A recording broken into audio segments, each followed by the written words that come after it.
Ya, assalamualaikum warahmatullahi wabarakatuh. Sahabat Simari yang saya hormati dimanapun Anda berada. Saya Muhammad Wahib, alumni Pondok Pesantren As-Siddiqiyah angkatan keempat tahun 93. Saat ini dipercaya oleh PBNU menjadi wakil ketua Lembaga Amil Zakat, Infak dan Sedekah Nahdlatul Ulama di PBNU. Innalillahi wa inna ilaihi raji'un.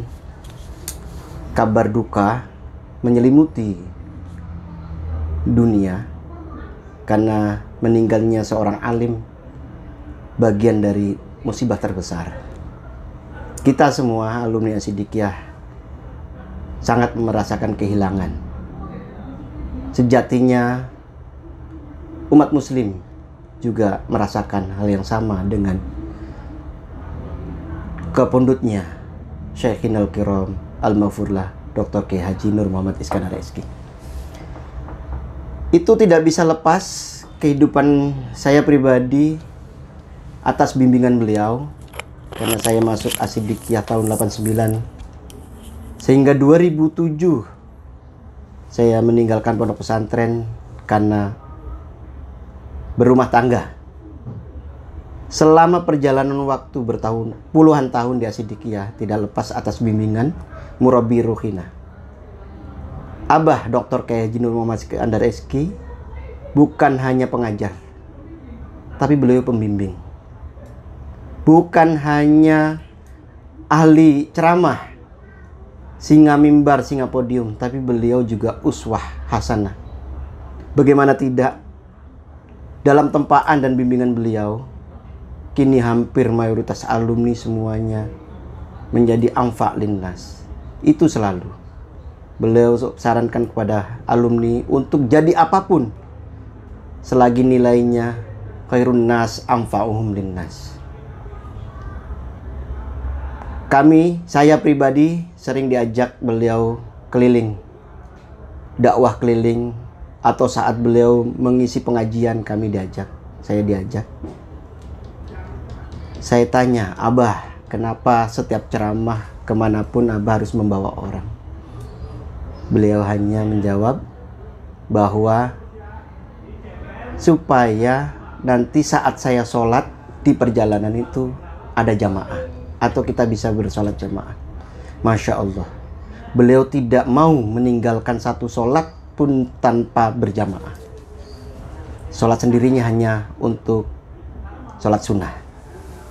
Puasa Daud beliau yang terapkan. Tahajud menjadi sebuah kewajiban di pondok pesantren. Kita ini tidak lepas dari tempaan-tempaan dan bimbingan Murabbi Ruhina beliau.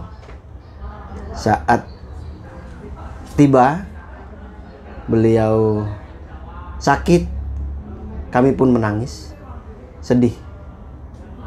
Perjalanan waktu, dapat informasi, malam itu kami di rumah sakit, saya ikut menunggu beliau. Kondisi beliau alhamdulillah membaik saat itu. Tapi jam pukul 13:04 beliau dipanggil oleh Allah.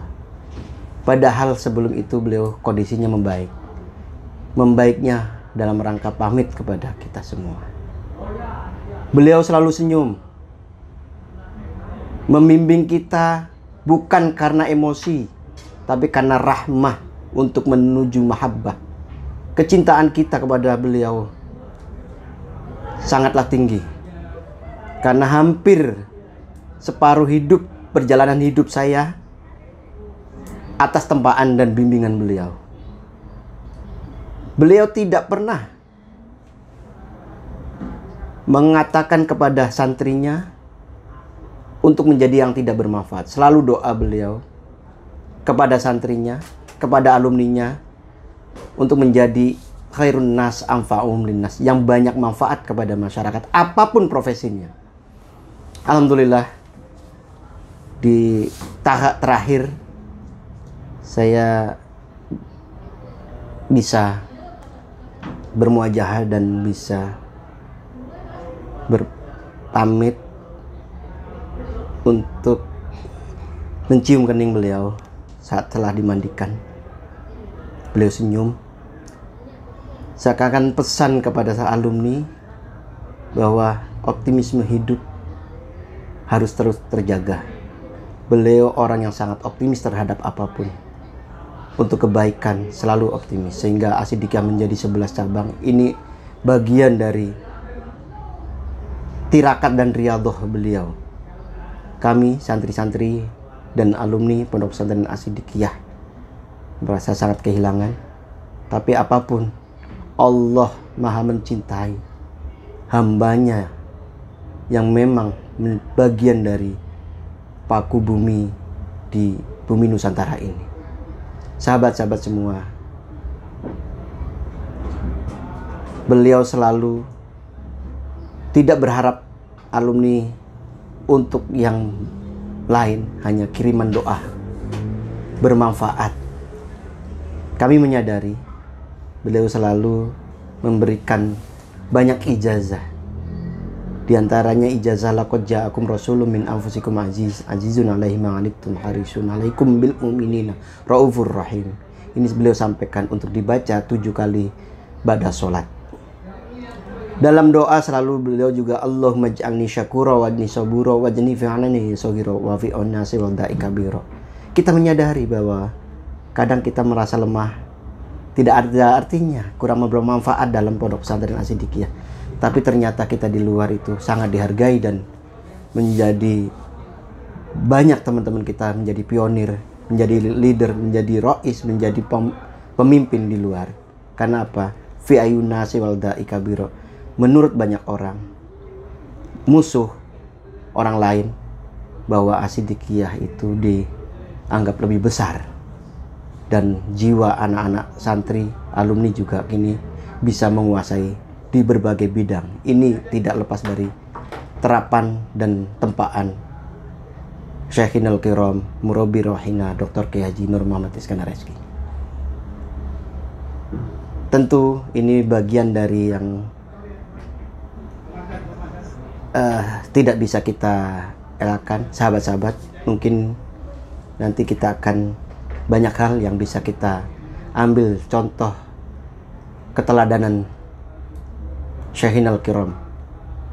Kita merasakan kehilangan karena kami juga merasa dibesarkan dan ditempa oleh beliau. Bahkan saat kami menikah, beliau hadir dengan Syekh Al-Azhar membawa ke rumah kami. Alhamdulillah, ini kenangan yang tidak bisa kami lupakan. Setiap ceramah kadang beliau mengajak saya. Setelah ceramah beliau menyampaikan bagaimana ceramah saya tadi. Sekelas beliau singa podium membutuhkan koreksi dari santrinya yang saya yang tidak tahu apa-apa, hanya memiliki nurut ke beliau dan takdim saja. Ini hebatnya beliau yang jarang sekali dimiliki oleh orang lain. Inilah bagian dari karomah. Kami serasa kehilangan, tapi itu semua adalah bagian dari sunnatullah. Mudah-mudahan kita semua dapat meneladani apa yang telah diperjuangkan oleh Hadratul Kiram Syekhina Dr. Nur Muhammad Iskandar Reski. Sahabat-sahabat Simari, jangan lupa setiap ba'da sholat hadiah Fatihah untuk beliau. Apapun yang terjadi, seperti apapun kita ini, tidak lepas dari doa dan riyadhah serta kecintaan beliau kepada kita sebagai santri dan alumninya. Ini saja testimoni dari saya, banyak sekali yang bisa kita teladani dan tidak ada cukup waktu untuk berbicara karomah dan kehebatan beliau. Yang terakhir sekali saya ingat saat kami jadi kepala keamanan, saat banyak santri melanggar, kami laporkan bahwa rapat pimpinan harus mengeluarkan. Ternyata apa jawaban beliau? Santri dididik di Asidikiyah untuk menjadi anak yang baik dan benar. Belum dididik menjadi anak baik kok kita pulangkan. Artinya apa? Tolong semuanya santri-santri itu menghadap Abah. Nah itu selalu dilakukan riyadhah, yaitu setiap jam 3 malam sholat tahajud, baca yasin, fadilah dan lain-lain, berzikir selama 41 hari. Langsung dipimpin oleh beliau, pulang ceramah langsung beliau memimpin. Ini artinya apa? Bahwa tirakat beliau untuk mencetak kader-kader yang militan dan kader-kader yang uswah, yang kader-kader yang hasanah, itu benar-benar dari lubuk hati kecintaan beliau. Ini saja yang dapat saya sampaikan. Mohon maaf sekali kepada sahabat-sahabat semua. Wallahu muwaffiq. Assalamualaikum warahmatullahi wabarakatuh.